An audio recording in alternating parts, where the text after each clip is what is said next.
So lots to get to about in terms of the fallout from the Comey testimony last week. And again, the Comey testimony sort of did two things. Number one thing it did was it got rid of the Trump-Russia collusion narrative. So if you recall, the Democratic narrative was Trump had worked with Russia to steal the election, and then after stealing the election, Trump had fired James Comey in order to prevent that from coming out. That was the left's theory. And that has been completely blown away by the Comey testimony. So that's the upside. Even Democrats are now acknowledging openly there's no evidence of Trump-Russia collusion. This story is falling apart. Joe Manchin, a senator from West Virginia, he said as much on the Sunday shows. Do you agree with this conclusion that the president has reached, that there was no evidence of collusion? You know, we haven't seen any of that whatsoever, George. We've been looking and showing everything that they possibly have. That has not led to that.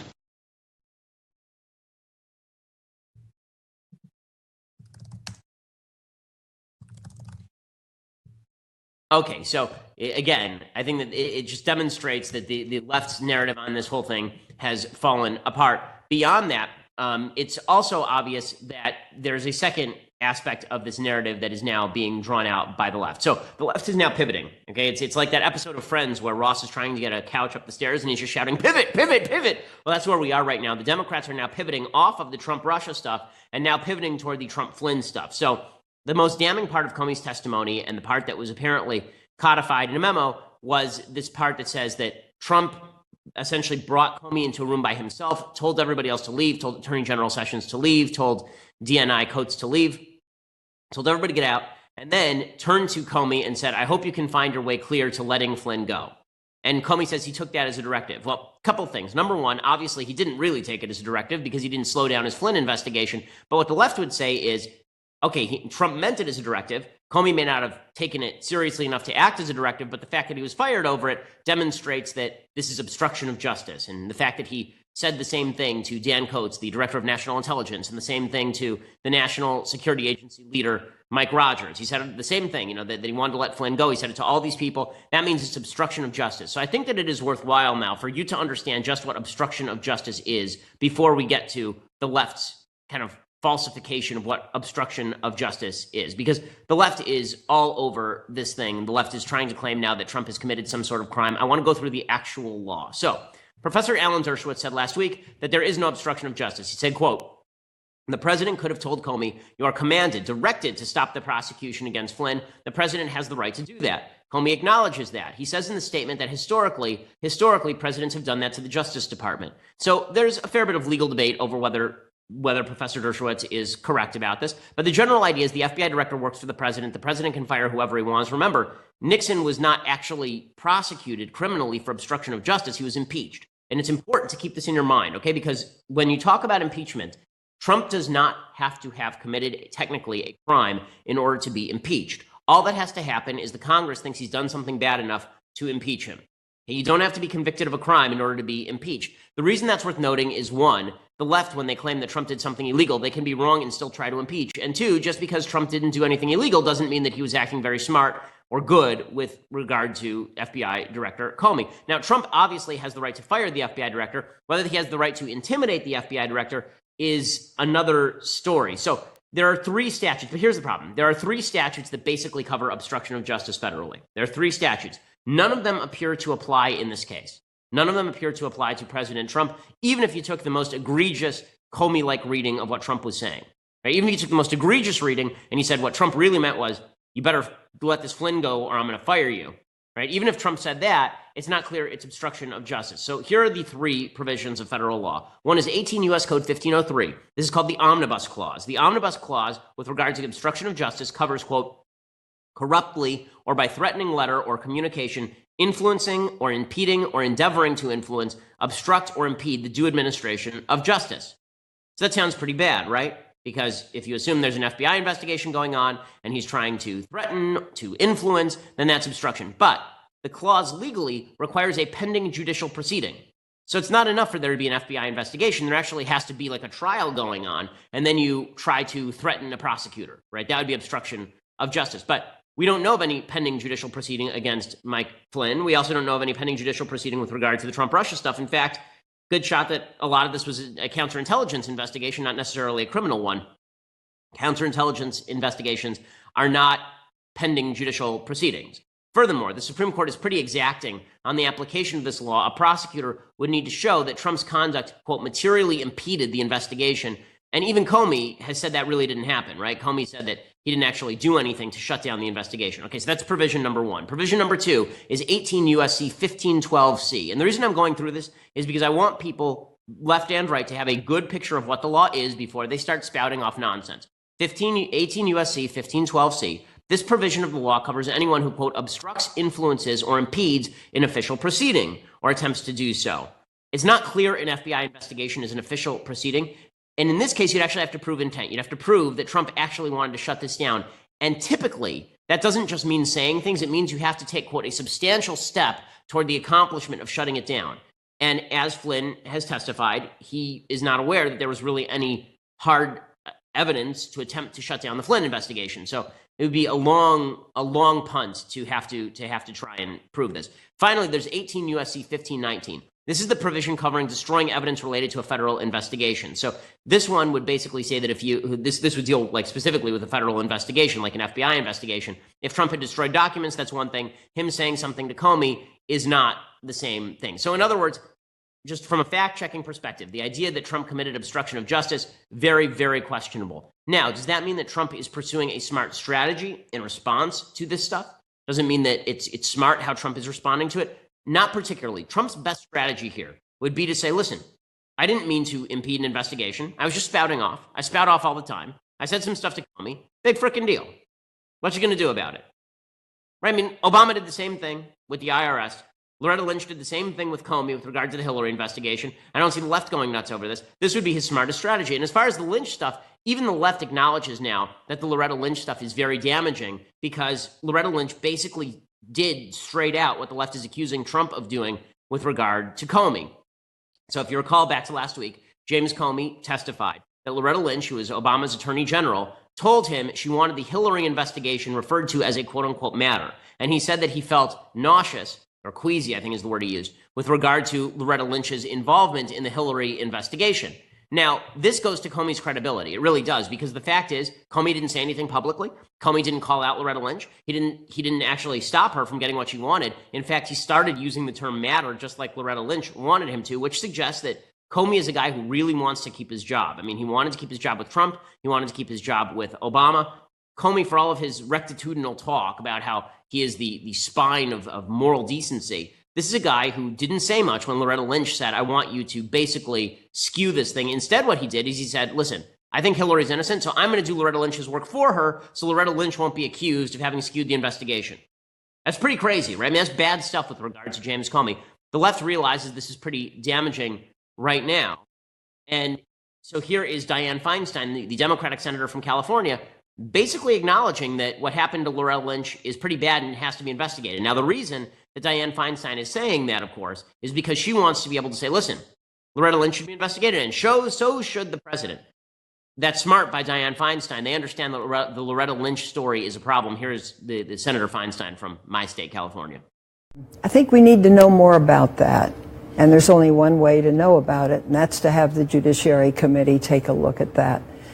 So you think it's worth investigating if, in a way, this was semantic cover given to the Clinton campaign? What was clearly an investigation being described as a matter? Yeah, but this is a separate investigation we're talking about. Yes. And I don't think we should. Okay, so again, this is smart by Dianne Feinstein. What's stupid is Chuck Schumer. He's giving the more honest Democrat response, which is, I think Loretta Lynch is fine. Trump's really bad, right? Trump's super bad. And, when he intimidated Comey, that was really bad. But when Loretta Lynch did the same thing to Comey, now that was okay. Here's Chuck Schumer, the Senate Minority Leader. Look, I heard what Jim Comey said, and he said he was troubled by it. I respect him a great deal, but I haven't heard Loretta Lynch's side of the story, so I'm not going to come to a conclusion as to who was right or wrong or whether it rises to the level that she should come testify. Okay, so he doesn't think she should come testify, but Trump should definitely come testify. Again, this just demonstrates there's a ton of hypocrisy on both sides. So people who are very disturbed by what Loretta Lynch did in the last election cycle, you should be disturbed that President Trump told James Comey that he hoped that the Flynn thing would be dropped. You should be, okay? That's not to say that Trump necessarily did anything tremendously wrong. It's not to say that Trump did anything criminal. I think that he did something wrong but not criminal. I think you shouldn't call the FBI director into your office and then tell him you want an investigation handled a particular way. That seems inappropriate to me. But if you're disturbed by Lynch, you should be disturbed by Trump. And if you're disturbed by Trump, you should be disturbed by Lynch. People who are disturbed by neither are consistent. People who are disturbed by both are consistent. People who are disturbed by one or the other are wildly inconsistent. And I would suggest that you examine your partisan bias if you are disturbed by Lynch but not by Trump, or if you are disturbed by Trump but not by Lynch. And this holds true for both sides of the aisle. With all that said, President Trump, he has his own response to all of this. I already laid out what I think his response should be, what the smart response would be, right? Which would be, okay, on the obstruction stuff, right? Look, the Trump-Russia stuff is great. He already can say that I've been vindicated on that, and he is saying that. His real response on the obstruction stuff should be, I didn't legally break the law, and by the way, I didn't even do anything to intimidate Comey because he clearly wasn't intimidated. I was just saying stuff because that's what I do. I say stuff. I'm Donald Trump. I mean, for God's sake, why are you taking me so seriously? That'd actually be his smart response. I want to get to how he's actually responding and why it's not so great in just a... Okay, so President Trump is now responding to the Comey testimony as President Trump typically does, with just frontal assault. I mean, it's just full abandon. And this is where it would be really helpful if President Trump would listen to his lawyers for once. But last Friday, in case you missed it, because it was late in the afternoon, President Trump gave a press conference, and at that press conference, he said something deeply stupid. He said he was willing to go under oath to say that James Comey had lied. There are two problems with this. One, James Comey's credibility is what Trump is betting on with regard to the Trump-Russia stuff. It's hard to say James Comey is a liar, but he's totally right about this Trump-Russia stuff. Very difficult to do that. Instead, what Trump should have said is, everything he said is basically true, but he misconstrued everything because he insists on seeing me in the worst possible light, where he saw Loretta Lynch and Obama in the best possible light. Right? We now know that Comey did not write contemporaneous notes over the Loretta Lynch stuff. He didn't write contemporaneous notes even when he came to a one-on-one meeting with President Bush back in the 2000s, according to Comey. So what exactly is his issue with me? Like, clearly he's just interpreting me in the worst possible light. That's not my fault. That's Comey's fault, right? That's what Trump should be saying. So everything he says I did say, but I didn't mean it the way he's saying it. That's what Trump should be saying. Instead, he goes out there and he calls Comey a liar because President Trump, he is incapable of backing down from a fight or even strategically edging around a fight for his own benefit. So instead, he says he's willing to go under oath, and all of his lawyers had to just be doing the full-on Jean-Luc Picard double facepalm. I mean, every lawyer must have been doing the Tommen straight out the window routine from Game of Thrones. So here is President Trump saying this at a press conference on Friday. Would you be willing to speak under oath to give your version of those events? 100%. Okay, again, no. Okay, if you are a Trump defender, if you're somebody who likes Trump, this is not him playing 4D chess. This is him being aggressive and getting out over his skis. Not smart. And really not smart because, again, once you go under oath, you can be asked anything.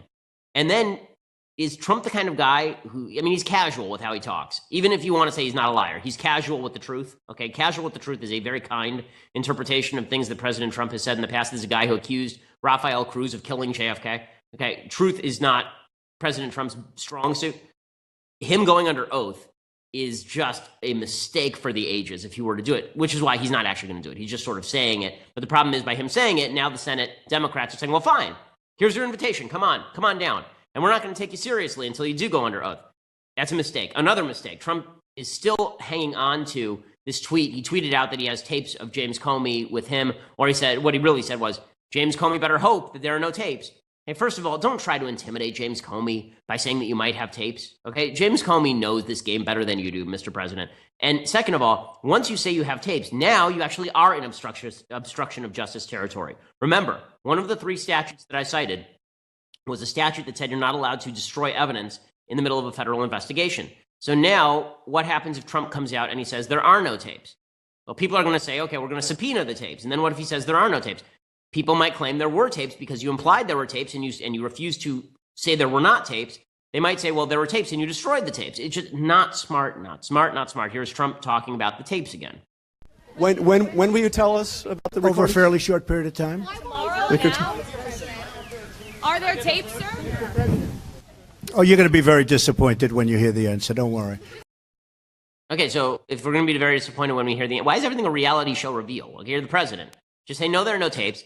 I was tweeting that out because I think that Comey is not interpreting things correctly. I mean, again, all of this is so easily explainable if he just had the brains to to look at this in realistic fashion, as opposed to I just have to call everybody who's a liar who's disagreeing with me. It's just not smart. And it's especially not smart when you have Donald Trump Jr. then going on national TV and saying openly, yeah, my dad told Comey to back off, but that's not what he meant, which is the proper defense. But Trump has now forbid that defense by going out there and saying that Comey was lying. You and I both know my father a long time. Well, when he tells you to do something, yes. Guess what? There's no ambiguity in it. There's no, hey, I'm hoping. You and I are friends. Hey, I hope this happens, but you got to do your job. That's what he told Comey. And for this guy as a politician to then go back and write a memo, he felt so threatened, but he didn't do anything. Okay, this is the proper defense. Everybody's on Donald Trump Jr. for saying this.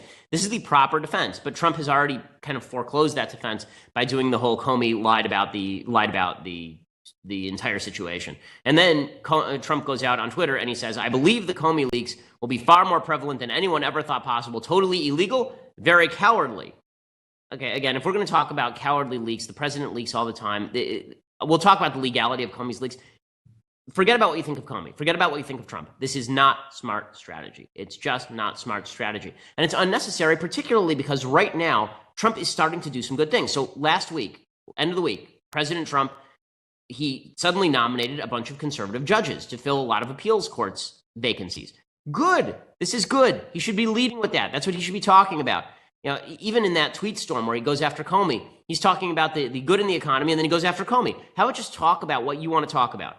You know, one of the keys to politics, this is like politics 101, is you always answer the question you want to answer in the way you want to answer it. You don't always have to answer directly the question that's being thrown in front of you. But it's a mistake to go directly up against Comey this way, because you know the media are going to be all over whatever Comey says anyway. Okay.